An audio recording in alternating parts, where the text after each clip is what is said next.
Desiree here, and we are discussing all things diversity. This is our expert interview. I'm joined by therapist to the porn stars, activist, advocate, pineapple support affiliate, the incredible Rainier. Thank you for being here. You're welcome. It's nice to be here. Would you please let us know the scope of work that you perform and really your entry into this? Absolutely. So the type of work I do is I hone in on complex PTSD, borderline personality disorder, dissociative disorders, definitely the LGBT community, especially the trans community specifically, really any population that's been marginalized, neurodivergent folks. And the largest population I work with would be people in the adult industry. So I myself am non-binary. I'm on the autism spectrum. I also deal with chronic disability. So I like to think the personal and professional experience can add together quite well to, be helpful to clients when they're wanting to see somebody that they don't have to explain themselves to me, Lived experience.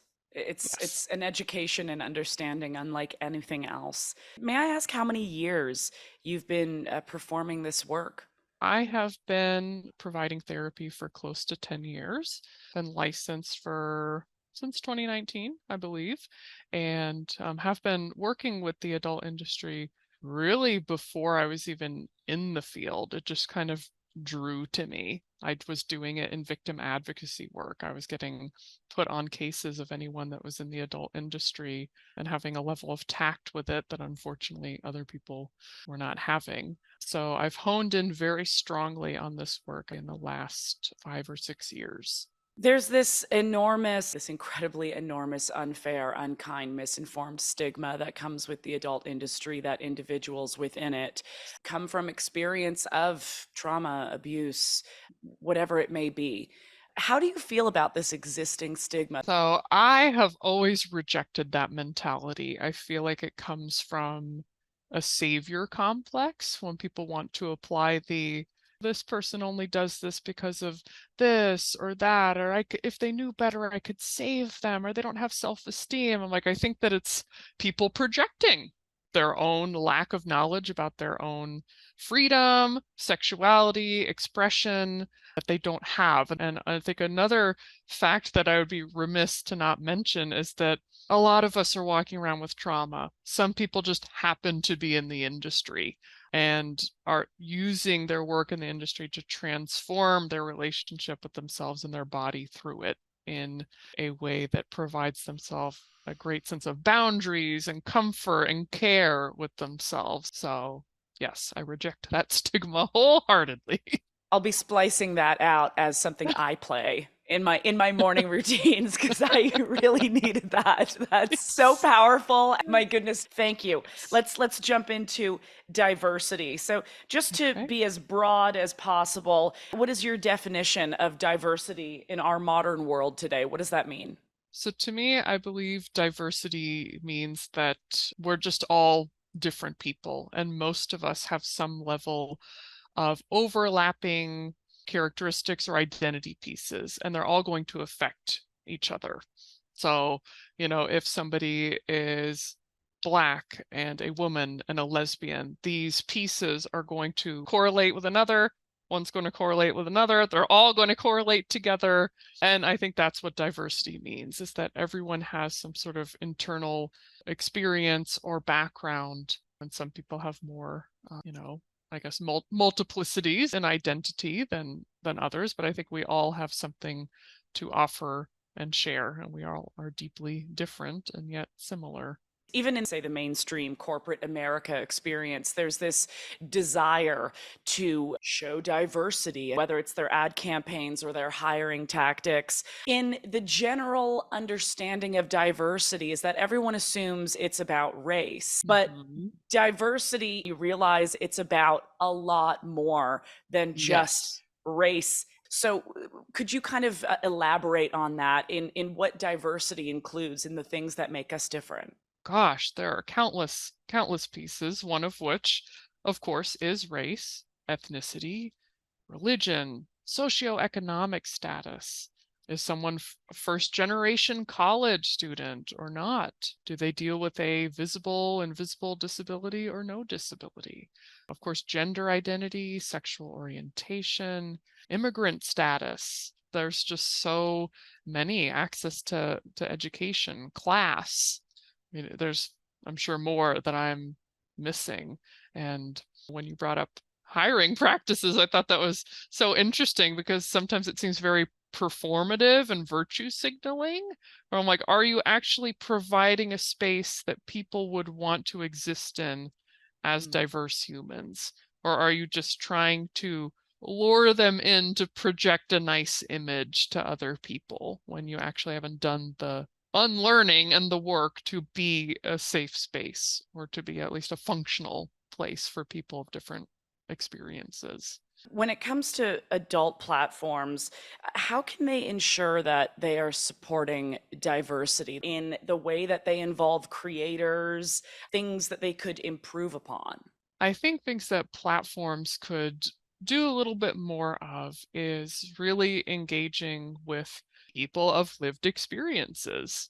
I think there's a piece where, no, people don't owe us an education on something, and also getting an education from somebody that doesn't have a background in it can be a little suspect sometimes. We might not be getting the full story, and then it's just handed to us by somebody that doesn't actually get the nuances. So I think, offering a lot of time with creators, like if there's kind of open forums to communicate, there is definitely something to showing diversity on pages, making sure that what's populating on the front of your site is not just carbon copies of the same, folks.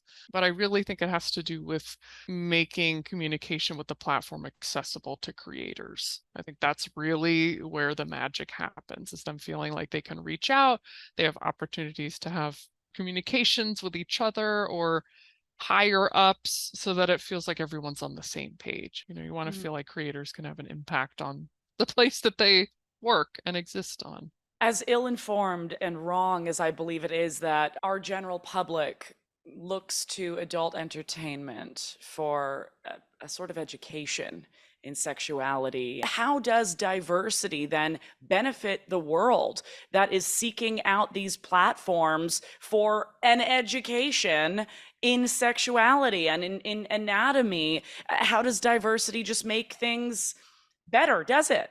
I think it's a complex question, because how can we avoid getting into the conversation about fetishization of specific backgrounds or experiences or, identities, where, of course, some creators are aware of that and they agree to that. And then there's other times that they're kind of put into a certain category that they maybe would rather not. But I do think overall, like, just ensuring that people of different backgrounds are showing up higher in search results lets people realize that there are people that are disabled and have sex. There's people of color that have sex and don't have to be a specific category or name.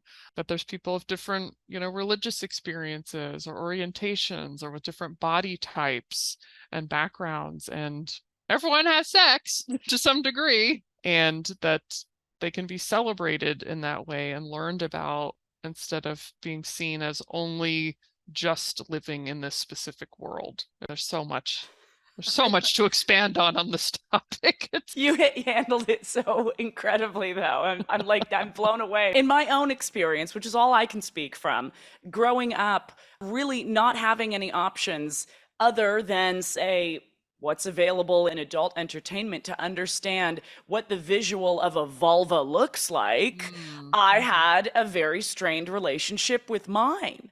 It's so sad that people evolve and live their lives as many years as we do with that narrative playing in our mind. And so diversity on this, very visual based example solely on my relationship with my vulva, diversity has been something that's given me such a power in feeling absolutely perfect with who I am. Yes, I see what you're saying. Oh, I think it's crucial to see everything It's crucial to see everything. Like, we need to see these things because when we see it, we know that it's just a part of the human experience. There's something so deeply saddening and painful when you feel like it's just you.